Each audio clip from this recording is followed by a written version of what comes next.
മൂന്നാറിൽ ഭക്ഷണം ലഭിക്കാതെ വലഞ്ഞു ഇന്നത്തെ ദിവസം വിനോദസഞ്ചാരികൾ. കേരളത്തിന് പുറത്തു നിന്നുള്ളവർ ഈ പണിമുടക്കൊന്നും അറിയാതെ എത്തി വലയുകയായിരുന്നു. ജെയിൻ എസ് രാജു വിവരങ്ങളുമായി. ജെയിൻ, ഈ ടൂറിസ്റ്റ് കേന്ദ്രങ്ങളിലെങ്കിലും ഇങ്ങനെ ഒരു പ്രശ്നം ഒഴിവാക്കേണ്ടതായിരുന്നു. എന്താണ് നിലവിലെ അവസ്ഥ? തീർച്ചയായിട്ടും ഇത് അങ്ങനെ തന്നെയാണ്. പക്ഷേ നിലവിൽ യാതൊരു ഭക്ഷണം കഴിക്കാൻ യാതൊരു സൗകര്യവും ഇല്ലാത്ത ഒരു സ്ഥിതിയാണ് മൂന്നാറിനെ സംബന്ധിച്ചുള്ളത്. പ്രത്യേകിച്ച് തമിഴ്നാട്ടിൽ നിന്ന് കർണാടകയിൽ നിന്നൊക്കെ ദീർഘദൂരം സഞ്ചരിച്ച് മൂന്നാറിലെത്തിയ വിനോദസഞ്ചാരികൾ അവർ താമസിക്കുന്ന ഹോട്ടലിൽ ഒരുപക്ഷെ അവർക്ക് ഭക്ഷണം കിട്ടിയിരിക്കും. പക്ഷെ അങ്ങനെ മുറിയൊന്നും എടുക്കുന്നതിന് മുമ്പ് അവിടെ എത്തിയ ആളുകളുണ്ട്. അവരെ സംബന്ധിച്ച് കുട്ടികളടക്കമുള്ള ആളുകൾ, അവർക്ക് യാതൊരു ഭക്ഷണവും കിട്ടാത്ത ഒരു സ്ഥിതി.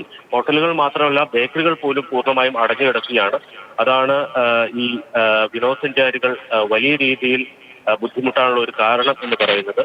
ഇനി കേരള അതിർത്തി കടന്ന് തമിഴ്നാട്ടിലേക്ക് പോയാൽ മാത്രമേ ഭക്ഷണം കിട്ടൂ എന്ന സ്ഥിതി മൂന്നാറിനെ സംബന്ധിച്ചുണ്ട്. വലിയൊരു പ്രതിസന്ധിയാണ് മൂന്നാറിനെ സംബന്ധിച്ചുണ്ടായിരിക്കുന്നത്. നേരത്തെ മുന്നറിയിപ്പ് ഉണ്ടായിരുന്നു ഈ പണിമുടക്ക് സംബന്ധിച്ച്. പക്ഷേ ഇതൊന്നും അറിയാതെയാണ് ഇതര സംസ്ഥാനത്തു നിന്നുള്ള വിനോദസഞ്ചാരികൾ കേരളത്തിലേക്ക് എത്തിയത്. അവർ ഇവിടെ എത്തിയപ്പോൾ മാത്രമാണ് ഇത്തരമൊരു പണിമുടക്കിനെ കുറിച്ച് അറിയുന്നത്. ഒരു പുറത്ത് മറ്റേതെങ്കിലും ഒരു നഗരത്തിലാണെങ്കിൽ ഒരു ഹോസ്പിറ്റൽ ക്യാൻറ്റീനെങ്കിലും ഉണ്ടാകും. പക്ഷേ മൂന്നാറിൽ അതുപോലും ഇല്ല എന്നുള്ളതാണ് സ്ഥിതി. ശരിക്കും കഷ്ടപ്പെട്ടു പോയിരിക്കുകയാണ് വിനോദസഞ്ചാരികൾ. നമ്മുടെ നാട്ടിലേക്ക് വന്ന മനുഷ്യന്മാരാണ്. അവർക്ക് ഭക്ഷണം കൊടുക്കുക എന്ന് പറയുന്നത് നമ്മുടെ ഉത്തരവാദിത്തമാണ് എന്നെങ്കിലും കരുതേണ്ട ഒരു ദിവസമാണ്. നമുക്ക് അവിടെ നിന്നുള്ള ചില പ്രതികരണങ്ങൾ കേൾക്കാം. சேலத்துல நாங்க வரோம். இப்ப நாங்க மூணாறு பிளேஸ் வந்திருக்கோம். மூணாறு கிளைமேட் நல்லா இருக்குன்னு வந்திருக்கோம்.